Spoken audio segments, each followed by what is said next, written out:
The senator from Oregon. Madam President, I come to the floor today as we get ready to vote on the Veterans Bill to make several points, and would like to begin by commending Senators Sanders and McCain. They have obviously acted quickly, they have acted responsibly, and they are taking up some of the most extraordinary concerns that really have come to light in the last few weeks regarding the access our veterans have to medical care. And I think it'd be fair to say that every senator is grateful for the immeasurable sacrifices that veterans make for the nation. These are men and women who give up years of their lives to serve our country. They willingly head into harm's way, and they suffer physical and mental wounds all too often.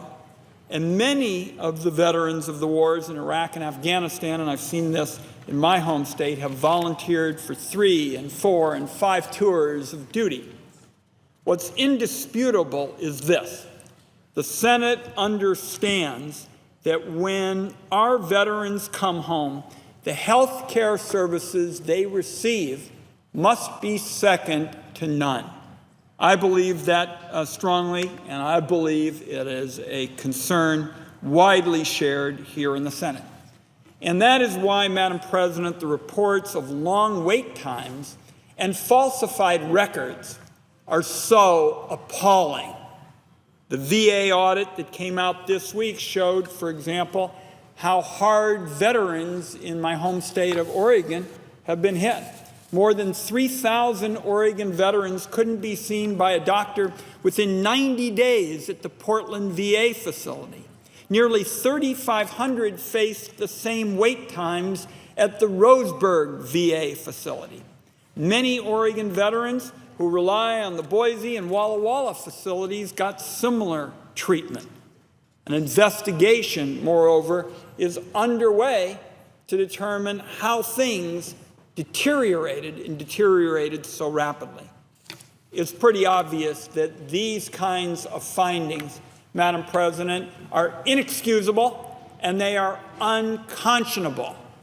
And veterans deserve the best, and Senators Sanders and McCain deserve credit for working in a bipartisan way, a way that is too rare here in Washington, D.C., to address this challenge. It is never easy to work in a bipartisan way, and I commend them. I want to also raise today one part of the bill that I believe has to be resolved and can be resolved before the legislation gets to the President's desk. The legislation currently directs many of our veterans to Medicare's doctors and specialists. Now, at first glance, that might not raise questions, but I wanted to bring up the possibility of some unintended consequences. Right now, Madam President, there is a mandated 2% cut on payments for Medicare services because of across-the-board sequestration, and that is still in effect. However, that particular spending cut, that spending reduction, does not apply to treatment for veterans. So in effect, and I know this was completely unintended, this could create an incentive for physicians, and we already don't have enough of them caring for seniors who rely on Medicare. It could create an incentive for doctors to take the veteran patient over our nation's seniors. And I think no senator wants that to happen. I've talked about this with Chairman Sanders, with Senator McCain. They certainly don't want that false choice. And I think it'd be fair to say no one wants to see seniors pitted against veterans. And all senators want the best possible care for both our older people and our veterans. The problem, however, and all senators are familiar with this, Medicare patients often are already waiting in line to see their doctors. In fact, many of the underperforming VA facilities are located in communities that have difficulty meeting the current demand for care. This is especially true in some medical fields that are absolutely crucial for our veterans, particularly primary care and mental health. Now, it's important to note that the other body, the House, has picked up on an idea that I and others have advanced in order to resolve this matter. So this is an opportunity for the Senate and the House in a bipartisan way to work together.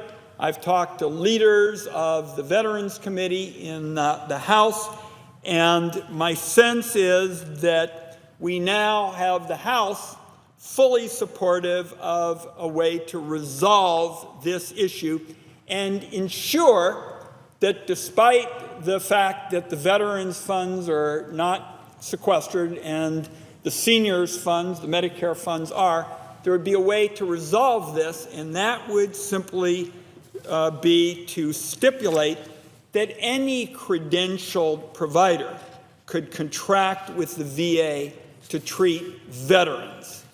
That way, in effect, we would ensure that both seniors and veterans would get the care that they need. It, in effect, would put the Senate and the other body on the same wavelength. And it's a simple fix, Madam President. We just allow our veterans to meet with any licensed clinical provider, not just the Medicare providers. So in closing, I want to commend again Chairman Sanders, Senator McCain for first-rate work accomplished at really land speed record timing. As chairman of the Finance Committee, which has jurisdiction and a long history with respect to Medicare, I want them and our colleagues in the other body to know that the Finance Committee is very anxious to work with all concerned to make sure that the final version of this legislation, the bill that we hope goes to the President's desk as soon as possible, that it addresses what is best for both veterans and seniors. I'm confident that by working together, Democrats and Republicans, Senate and House, we can achieve that resolution before the bill gets to the President's desk. And Madam President, with that, I yield the floor.